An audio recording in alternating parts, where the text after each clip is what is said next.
Hi everyone, and welcome to a quick preview of some images taken with my D750. This is going to be the first part of a load of videos that I'm going to do coming up on it, but I've managed to have half an hour to an hour play with it this afternoon, and I shot some raw files and I've been shooting some video also. And I've got to tell you, the video, the guy that left a comment about D750 for video, you seriously, you've obviously not used this camera at least. And I mean, and thanks for your comment and that, but I used it this afternoon and I was doing some 6400 video and just video in general. The way it works, the way the camera works, the way it meters the scene is absolutely outstanding. The flat picture profile is outstanding. I think I'm going to love this camera for video. That's totally and utterly the opposite to what I thought. Anyway, let's just jump into a couple of these images here now. I thought I'd show you some of these images. One, just to not really look at the ISO performance, not just yet, but these are a few ISO performance images. It's more of a dynamic range. This first picture here was taken they're all done with a 50mm 1.8G Nikon lens, so I didn't put the big posh run on. I thought I'd just use the 50mm, and we'll just take a look at a couple. So if we look at the first one, we focused here on the bedpost, but again, I'll tell you what I have noticed with it immediately when I first took the first 5 pictures is the metering mode seems really good, meaning that shot there out of the camera, if I'd have took that with a Canon without spot metering, this was just in matrix metering, the standard metering mode, I know damn well that them shadows and that detail in them shadows would not have been there. It would have really took that really big bright hot spot here, and it may have been something like this we may have got out of the camera. So I can say that and I found the metering system to consistently give me an average exposure, which I'm sure will be a good thing most of the time, but I will have to be careful if it was a bride's dress. It's something that I'll have to watch for, because if you see, to be fair, if I move the highlights down now, even though we've got the warning disappear, them highlights are not recovered, they're totally gone. So if that was a bride's dress, I would lose it, which in some circumstances I don't really care, but it's just something that I noticed. Let me just reset something that I noticed immediately with the camera. So going on, these are all raw files, by the way, untouched, just put straight onto the PC, to the Mac, to let you have a look. I'll tell you now, I did focus on the Ike for the Nikon, so the focus nailed straight away. We are at 3200 ISO, and by the way, you can see what I mean by an overall, look at the exposure on that. That, to me, that's absolutely nailed. It's not really let the highlight, I mean the highlight will pull back on this. Yeah, it'll come back anyway, but you can see out of the camera how it's gave me. I'm sure if that were a Canon without spot metering or something, it'd be more down here. So the exposure that the camera's giving me, I'm absolutely delighted with. And even if you're looking here, ISO 3200, there's just no noise. It's like an ISO 200 or something, so which we expected. Again, focused here on the ENS, on the S, right, and it's absolutely nailed. I mean, it is at f2.2, and I am dragging the shutter a bit, so there may be a bit of camera shake in there, but again, can you see it again? It's not cared about the lamp, and now that's matrix metering. It's not give a crap about that lamp and gone, right, there's your exposure, sir. It's just looked at the overall scene and give me a good overall exposure. Again, be careful if you've got something white in there that you really care about, but out of the camera, that's a stunning exposure. Now, I'm not sure. Again, yes. No, I'll tell you now, I think I had one before this shot. I think there's a little bit of negative exposure compensation on this shot. I can't remember now. I think the first one was considerably brighter. I did have a violent highlight coming through the window. Again, out of the cameras give me an overall exposure. So there you go. There again, look, the bright highlight is coming from the left, and that is the exposure that the cameras gave me, dead central on the meter, and you can clearly see that it's blown out this highlight, and even if I pull it back, it's okay, but it's not recovered. So again, but still a gorgeous average exposure, instead of coming out something like this and having then to go over a stop, try it again, over a stop again, try it again. Really good. Now I am going to show you something really special in a minute with this camera, and then this was me saying no, go a little bit darker please on this shot here, knowing that I'd better recover the highlights now, which we've done dead easy.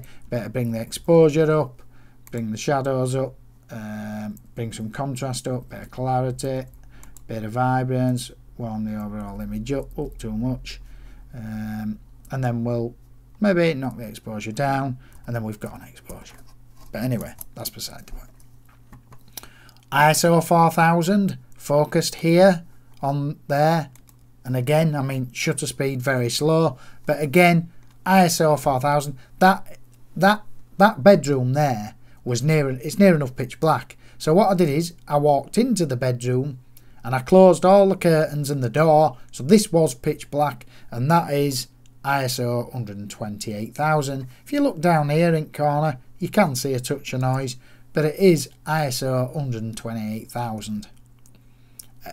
Here we go again, look, focused here on these balls here, which are totally and utterly in focus, but can you see there's a bad light coming in through the window there, and can you see how the camera has evaluated the overall scene, which, to be honest, the Canon wouldn't do that. There's no way you get an exposure like that with matrix or evaluative metering, but I actually like it because I think it's gave me a better overall exposure. But if I pull these highlights down and the whites down and the exposure down, you can see that highlight is gone. So that's the story. And then I told it, no, go darker a stop please, and I overrode the metering system, and now we can, in fact, if you come down now, you can see that highlight's good now. Again, and then we'd bring the exposure up, bring the shadows up, bring the clarity up, bring the vibrance up, warm it up a little, and you can see we've got. Now I can always reckon that you expose for the highlights because you can always bring back the shadows. And looking back at the image, you totally know they can. I mean, let's look at that. That's the after, that's the before, after. I'll bring those highlights. Well, the highlights are fine now anyway. If we look at the histogram, you can see that is absolutely amazing. I'm just going to show again out of the camera. You can see how it gives you an overall exposure. I'm not going to mention that anymore, but that's something that I noticed immediately. We photographed some donuts in the kitchen. Wow, what a lovely shot. Again, these ones are just all straight out of camera. Straight out of camera. Again, you can see it's not being confused with the big highlight at the back. And it's not gone here, John. This is what you should have got, really. It's just said here. Here's an overall average exposure, mate. Like it or lump it. So do be careful if you know what I mean. This is outside. I thought I'd go outside, and I focused here on this bin. And at f9, if you look at it, you can just see it's a really nice. It's a raw file, so it's a bit of sharpening and that, but you can see out of the camera it's pretty darn good.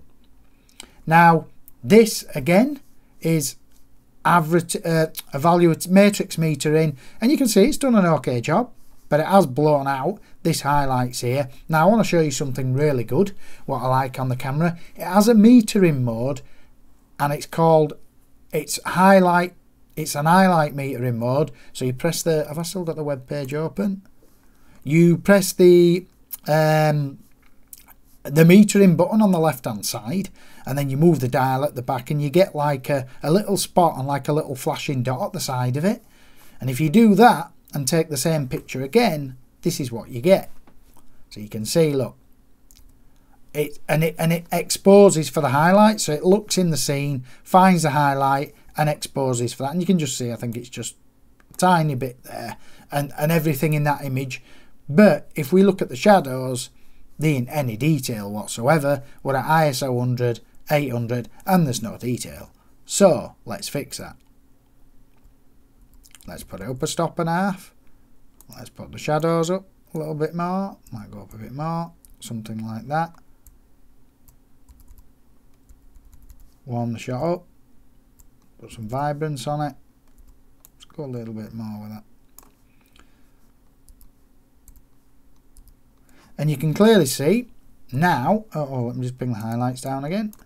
We've got like an HDR look. Well, it's not HDR, but can you see how we've brought all that detail back underneath the tree? I mean, look at that. It's absolute. Round these bags here, it's pitch black. I mean, we can even go more.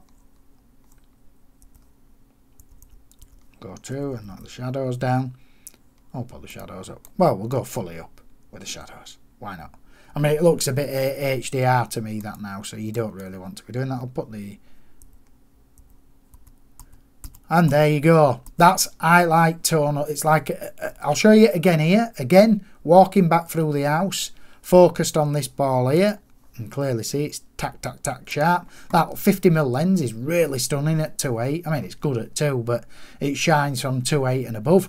And you can see the camera is just totally and utterly not bothered about this highlight. It's given me an overall exposure, which to be fair, I don't mind it, but you might. So, and then I've gone in and flicked the dial on the top and says no, expose for the highlights, and that's exactly what it gave me.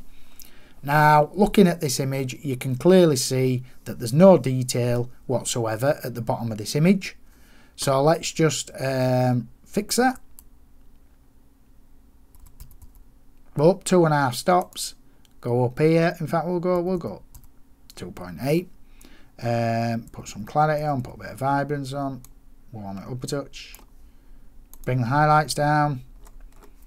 Now, because we've done that, we're going to put the lens correction on, and we're going to put a bit of sharpness, and we're going to put a little bit of noise reduction on. Because obviously, we've brought those shadows up. Well, we'll bring them up 3 stops. Okay?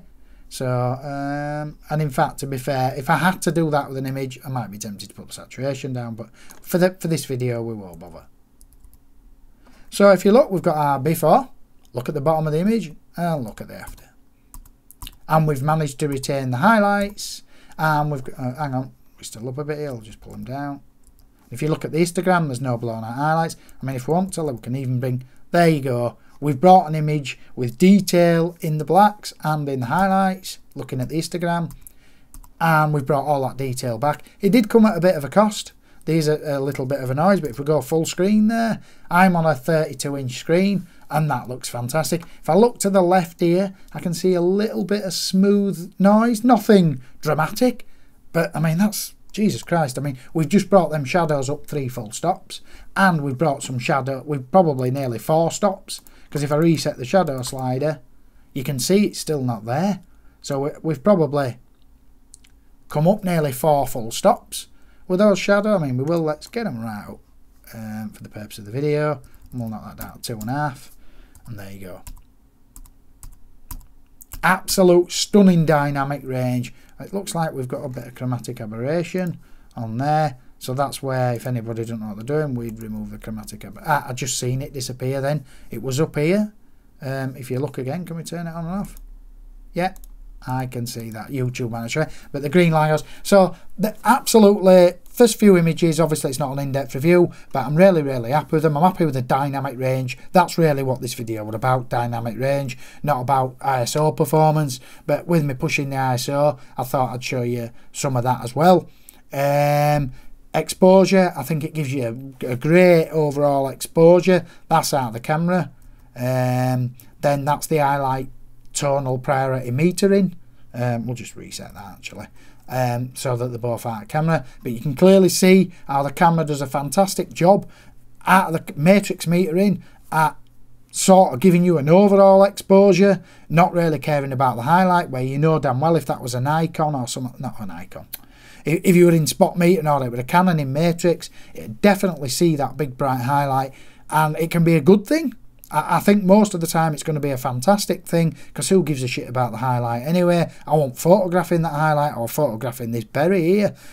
but in like some circumstances I'm sure it could kill you. But you need to know that that metering mode is there, and I will show you how to access it, and I'll let you know how I get on. Thanks for watching. Please comment and subscribe.